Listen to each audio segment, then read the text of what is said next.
Paul McCartney used his Pentax camera the same way he used his guitar, with total freedom. Taking photographs, I'd be just looking for a shot. Yeah. And so I'd aim the camera and just sort of see where I liked it, that's it. Yeah. And invariably, you pretty much take one picture. 3,000 screaming teenagers are at New York's Kennedy Airport to greet, you guessed it, the Beatles. Early in 1964, the 21-year-old took his new camera on perhaps the most momentous musical journey of the 20th century. The Beatles' invasion of America. I think we were moving fast. Yeah. So you just learned to take pictures quickly.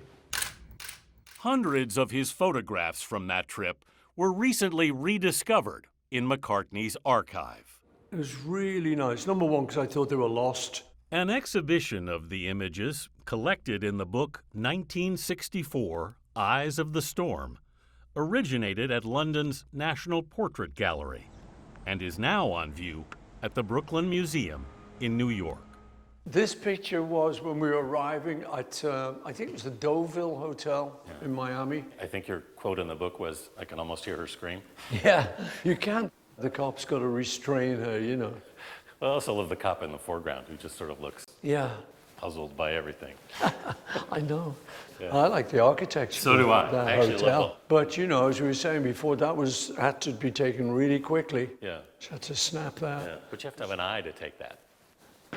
It's my left one. The Beatles had started their trip in Paris. And it was in Paris that we got the telegram. Congratulations, boys, #1 in the US charts.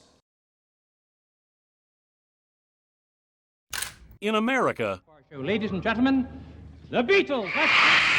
they played the Ed Sullivan Show. 73 million people would tune in. McCartney calls it the moment all hell breaks loose. To look at those pictures, it's kind of you looking at the world, looking at you. Mm-hmm. Yeah. And you seemed very comfortable with it. Yeah, I mean, you got to think about it. We're kids from Liverpool. Yeah. And we're trying to get famous. And it's not easy.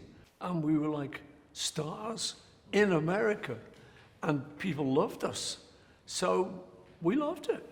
And having that #1 was really the secret. Because if the journalists, New York journalists, "Hey, Beatle, hey, Beatle, what are you doing?" And we sort of say, why are you here? Why whatever. We said, "We're #1 in your country." Bingo. From New York, the Beatles traveled by train to Washington, D.C. McCartney's camera took the ride too. Is this from the train too? Yeah, they're pretty much all on the train or from the train. But I love this guy.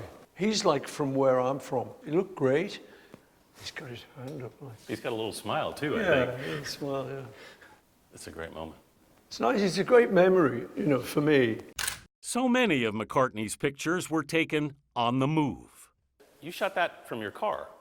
Yeah, the policeman in Miami, he just pulled right up next to me, and that was basically what I saw. And we'd never seen policemen with guns. We just didn't have that in England. But in Miami, McCartney broke out the color film. For us, it was like going on holiday. The Fab Four even had a few days off. There's some great shots of all of you with looked like terry-cloth jackets. Yeah, the hotel supplied them. You normally get like a robe. Yeah. But this place, because it was Miami, had these little cool little short things and hats. We lived in them for days. Even Brian, our manager, we thought they were really cool items of clothing. He caught George relaxing with an anonymous admirer. In that picture, yeah. I don't think I was trying to protect her identity. I love her bathing costume. Yeah, it's a great shot. So great. Yeah. And there's George, like I keep saying, living the life. Yeah. He's got a drink, which is probably a Scotch and Coke.